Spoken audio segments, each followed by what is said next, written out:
സംസ്ഥാനത്തെ medical ലാബുകളുടെ പൊള്ളത്തരങ്ങളെക്കുറിച്ച് Asianet news നടത്തുന്ന അന്വേഷണം. ചികിത്സ വേണ്ടത് ആർക്ക്?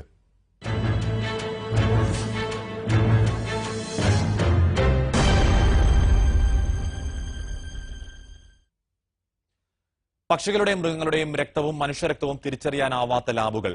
കോഴിയുടെയും പട്ടിയുടെയും രക്തം നൽകി പ്രമേഹവും രക്തഘടകങ്ങളുടെ അളവുകളും പരിശോധിക്കണമെന്ന് ആവശ്യപ്പെട്ടാൽ സംസ്ഥാനത്തെ ചില ലാബുകൾ അതും ചെയ്തു തരും.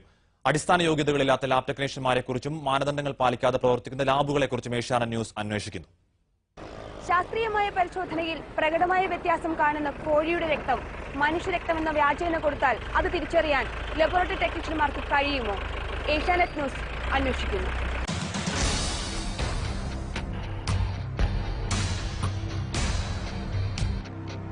തമിഴ്നാട്ടിൽ നിന്നെത്തിച്ച മുട്ടക്കോഴി, പരിശോധനയ്ക്കായി മൃഗാശുപത്രിയിലെത്തിച്ച നായ, ഇവയുടെ രക്തമാണ് ഞങ്ങൾ പരിശോധനയ്ക്കായി എടുത്തത്.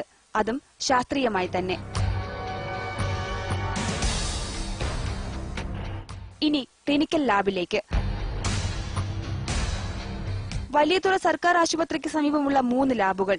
എല്ലാ പരിശോധനയും നടത്തുമെന്ന വലിയ ബോർഡ്. കോഴിയുടെ രക്തം സോബിൻ 15 വയസ്സ്, തങ്കമ്മ 58 വയസ്സ് എന്നീ പേരുകളിൽ പരിശോധനയ്ക്ക് നൽകി. പട്ടിയുടെ രക്തം മണിയൻ 60 വയസ്സ് എന്ന പേരിലും.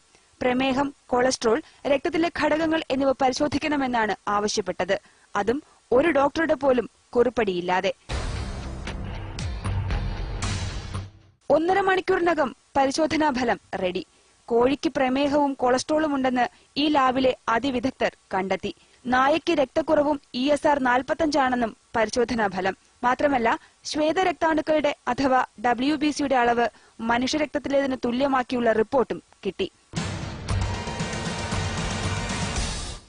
നായയുടെയും കോഴിയുടെയും രക്തം ഒരുമിച്ച് ചേർത്ത് ഒരിക്കൽ കൂടി പരിശോധനയ്ക്ക് നൽകി.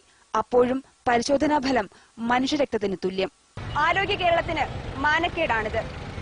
ഇതിന് നടപടിയെടുക്കാൻ ആരോഗ്യവകുപ്പ് തയ്യാറായില്ലെങ്കിൽ നിർണായക ചൂണ്ടുപലകയാകുന്ന പരിശോധനാ ഫലങ്ങളിൽ നിരവധി ജീവനുകൾ പൊലിയും.